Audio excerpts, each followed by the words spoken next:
Oke, selamat datang. Kali ini kita nggak akan cuma ngelihat daftar aturan jual beli dalam Islam ya, tapi kita akan coba bedah sistemnya. Kenapa sih ada aturan-aturan ini? Kita akan coba pahami logika di balik larangan-larangan tertentu, jadi kita ngerti mengapanya, bukan cuma apanya.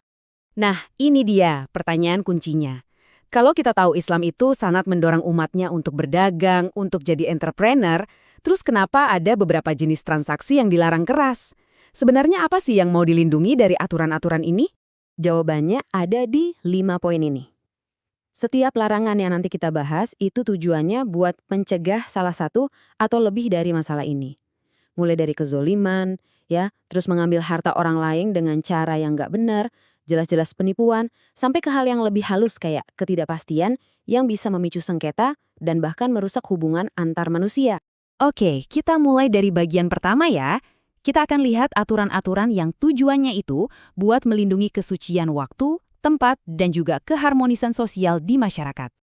Yang pertama, ini simple dan jelas banget. Masjid itu tempat untuk ibadah. Titik. Bukan buat berbisnis. Jadi, melakukan jual beli di dalam masjid itu dianggap nggak pantas. Bahkan, ada anjuran dari Nabi buat mendoakan supaya perdagangannya nggak untung. Ini menunjukkan betapa sakralnya fungsi masjid yang harus kita jaga. Nah, yang ini lebih dari sekedar anjuran. Ini adalah perintah langsung dari Al-Quran. Coba bayangin, saking pentingnya ibadah Jumat, bisnis yang dilakukan pas waktu itu bukan cuma dilarang, tapi transaksinya dianggap batal sama sekali. Nggak sah, seolah-olah nggak pernah terjadi. Ini nunjukin prioritas yang sangat-sangat jelas. Pernah nggak sih, kamu lagi mau deal harga sama penjual, tiba-tiba ada orang lain nyamber? Udah, jangan beli di situ, sama saya aja, lebih murah. Nah, praktik kayak gini yang disebut al-bay ala bay al-muslim itu dilarang. Tujuannya bukan buat anti persaingan, tapi untuk mencegah permusuhan dan menjaga hubungan baik di pasar. Jadi intinya tuh bukan cuma soal untung rugi, tapi ini tentang menjaga tatanan sosial. Aturan ini ada untuk memastikan persaingan bisnis nggak sampai merusak persaudaraan, dan yang paling penting, nggak menghilangkan keberkahan dari transaksi itu sendiri. Oke, sekarang kita pindah ke kategori larangan yang paling besar. Semua aturan di bagian ini tujuannya cuma satu, memerangi masalah inti yang disebut ketidakpastian besar, atau dalam istilah fikihnya, gharar. Konsep ini penting banget buat dipahami, karena ini jadi kunci buat banyak larangan lainnya. Sederhananya, gharar itu adalah ketidakpastian yang parah dalam sebuah transaksi. Ketika salah satu pihak nggak tahu persis apa yang dia dapat atau kapan dapatnya, ini bisa jadi bibit kekecewaan, perdebatan, dan perselisihan di kemudian hari. Nah, analogi ini pas banget. Bayangin kamu beli mystery box. Kamu bayar, tapi kamu nggak tahu isinya apa, kualitasnya gimana, nilainya berapa. Intinya, gharar itu ya kayak gitu. Sebuah transaksi dalam kegelapan, di mana risiko menyesalnya tinggi banget. Dan ini bukan aturan yang dibuat-buat loh. Larangan ini datang langsung dari sabda Nabi sendiri. Ini menunjukkan betapa mendasarnya prinsip kejelasan dalam sebuah transaksi. Menghindari gharar itu salah satu pilar utama dalam etika bisnis Islam. Dua praktek jual beli zaman dulu ini adalah contoh gharar yang sempurna. Coba lihat, dealnya itu terjadi bukan karena pengetahuan yang jelas, tapi karena tindakan acak. Yang satu, begitu barang disentuh, langsung sah. Yang satu lagi, begitu barang dilempar, langsung sah. Pembeli dipaksa setuju sebelum sempat memeriksa barangnya. Jelas banget kan unsur ketidakpastiannya? Prinsip yang sama berlaku di sini.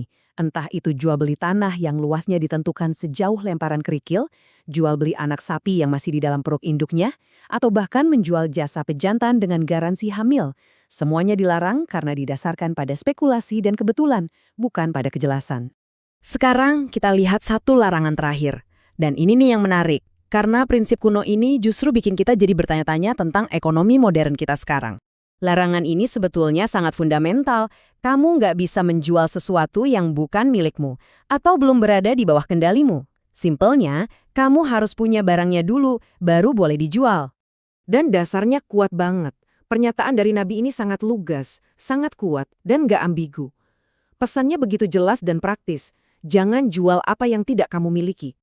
Nah, disinilah prinsip kuno ini jadi relevan banget sama dunia modern. Aturan ini memicu pertanyaan-pertanyaan penting.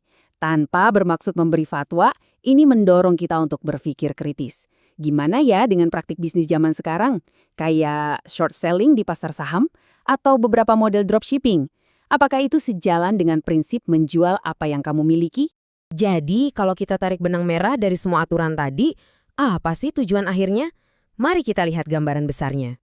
Jadi, kalau kita rangkum, semua larangan ini sebenarnya bukan tembok yang membatasi, tapi justru pilar-pilar yang membangun.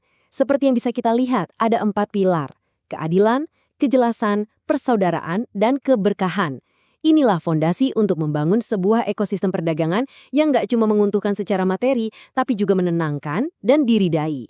Oke, sebagai penutup, saya mau lempar satu pertanyaan untuk kita renungkan.